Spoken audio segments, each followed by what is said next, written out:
bonjour, bienvenue sur Partage la parole. Mon nom est Benoît, j'espère que vous allez bien. Je vais faire un autre petit enseignement aujourd'hui sur le fait que les gens parfois obéissent à Dieu, mais qu'ils n'ont pas un cœur obéissant. On voit en Ésaïe, ça commence au chapitre 1, des textes qui démontrent très clairement que Dieu n'est pas d'accord avec le fait que les Israélites fêtent, par exemple, les sabbats, les nouvelles lunes, ou les différentes solennités, les fêtes qui sont décrites au Lévitique 23, par exemple. Il n'est pas d'accord avec ça, puis il est même répugné par ça. Et il en donne des raisons un peu plus loin. Et il dit, « Je ne puis voir le crime s'associer aux solennités. » Donc, brièvement, ce que Dieu dit par le prophète Ésaïe, c'est que, en tout cas la façon que je le perçois, c'est qu'il dénonce leur hypocrisie. Et il dit, hein, apprenez à faire le bien, lavez-vous, purifiez-vous, cessez de faire le mal. Donc, il y a des gens comme ça qui se forcent à faire le sabbat, qui se forcent à faire des fêtes, mais qui le font avec un cœur qui n'est pas bien disposé. Mais on sait que Dieu regarde au cœur. Et certainement, c'est une forme d'hypocrisie. Et comment je pourrais l'expliquer? On a une certaine conscience, on fait des choix. On peut être conscient de nos péchés ou on peut être conscient de ce qu'il faut faire, qu'on sait qui est bien. On peut se dire, ah oui, faire le sabbat c'est bien, mais on n'en a pas vraiment envie. Alors on se force à faire le sabbat, on essaie d'apprendre, on garde ça comme d'un côté intellectuel. Puis, ce que cela crée comme effet, c'est que on a des gens obéissants, mais qui aussitôt se retrouvent sous une certaine forme de persécution ou de pression, de difficulté à mettre ça en application, relâchent, ils s'éloignent. C'est parce que, en réalité, il n'avait pas vraiment à cœur. Parce qu'il avait vraiment à cœur, il ferait tout pour essayer de le faire, de le mettre en pratique. Ça ne serait pas quelque chose de pénible s'il le voulait vraiment. Donc, c'est un peu comme quand on fait des choix conscients, on peut vivre de cette manière-là. On peut vivre avec nos choix, tout le temps se garder discipliné et alerte au moindre de nos phrases, de notre comportement pour être correct, mais sous pression ou dans différentes réactions. Quand on a la difficulté, quand quelqu'un nous parle mal, ou qu'on vit une difficulté, ou qu'on a une frustration, souvent c'est nos réactions. Et les réactions ne sont pas réfléchies, souvent ne sont pas conscientes. Alors observez-vous bien, observez les autres dans leur réaction aux difficultés.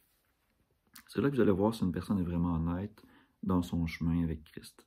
Parce que c'est dans les difficultés, dans les tribulations, que l'on est formé, mais aussi que notre cœur est dévoilé. Donc, rappelez-vous, il y a des gens qui se disent chrétiens, mais qui dans leurs fruits ne représentent pas ce qu'ils disent. Et parfois même, on peut avoir l'impression qu'il y a certains païens qui se comportent mieux que certains chrétiens. C'est une réalité qui est dure à accepter. On doit comprendre que ça a toujours été une question de cœur. Et c'est pas si évident que ça. Quand on entend des histoires sur les autres, il est bien de chercher à savoir, mais qu'est-ce qui s'est passé? Quelle est la vraie histoire? Je crois qu'il y a un proverbe qui dit, la première personne qui arrive et qui expose son cas paraît juste. Puis vient la partie adverse et on l'examine. Donc, c'est vraiment important de considérer que quand on vous raconte des histoires sur les autres, d'aller aux sources et de vous informer. Parce que souvent, les gens qui vont vous raconter quelque chose vont raconter leur version. Ils vont souvent se décrire comme étant sans faute ou vont omettre des détails. Alors qu'en allant voir l'autre personne, vous allez avoir un tableau complet, vous allez avoir une meilleure perception de la vérité des événements. Alors, ça, c'est juste une autre chose, là, mais j'ai fait une petite parenthèse, je ne sais pas trop pourquoi je suis là, mais la base de ce que je voulais vous partager, c'est vraiment l'hypocrisie. Vraiment faire attention à l'hypocrisie. Je sais que c'est dénoncé plusieurs fois, même dans le Nouveau Testament, par Paul, par le Christ. C'est quelque chose à vraiment faire attention. Même quand Jésus dit « Ce peuple m'honore des lèvres, mais leur cœur est éloigné de moi. » C'est vraiment à faire attention. Examinez votre cœur. Examinez qu'est-ce que vous voulez vraiment. Est-ce que servir Dieu puis obéir à ses commandements, c'est quelque chose que vous voulez? Ou c'est quelque chose que vous faites par crainte? Êtes-vous de ceux qui croyaient que faire le sabbat, faire les fêtes, obéir à des principes moraux que Dieu nous a donnés, c'est un joug, c'est une charge, c'est pénible?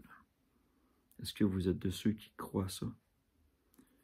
Bien, c'est bien de se remettre en question et d'examiner ses motivations, d'examiner ses convictions.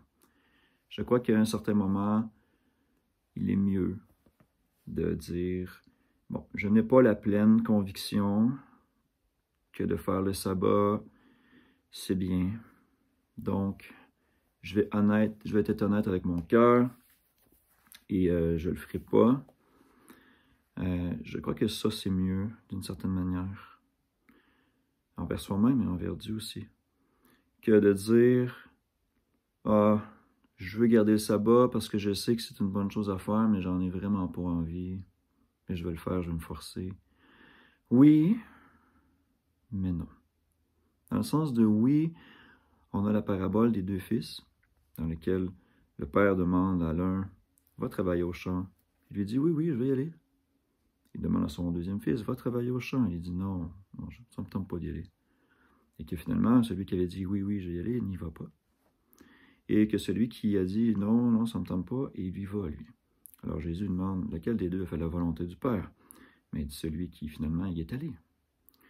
Donc on peut comprendre par ça que c'est quand même la volonté de Dieu qu'on mette en pratique ces commandements dont le sabbat fait partie. Dans l'espoir qu'au moins l'obéissance va nous donner une compréhension plus profonde de l'intention de Dieu afin que ça se transforme en quelque chose qu'on veut vraiment. Je crois qu'ailleurs, Jésus disait à ses disciples, un esclave ne sait pas ce que son maître fait ou nécessairement ce qu'il veut. Il faut que le maître lui donne des instructions pour que l'esclave sache qu'est-ce que le maître veut. Mais quand on est ami, quand on connaît l'autre, qu'on connaît ce qu'il veut, on sait ce qu'il aime, on le fait naturellement. C'est le même genre de choses que Dieu attend de nous. Donc, dans ces passages-là d'Ésaïe, je trouvais ça quand même frappant. La description que Dieu fait de l'attitude du peuple. Et on utilise ces passages-là en preuve souvent de dire « Ah, tu vois, Dieu n'aime pas les sabbats, n'aime pas les nouvelles lunes, n'aime pas les fêtes. » Attention, il ne les aime pas dans le contexte où le peuple qui les pratiquait étaient des criminels qui violaient tout un paquet d'autres commandements. On a un message similaire en Jérémie, je crois. Il dit quelque chose comme en Jérémie 7, je crois. Il dit quelque chose comme...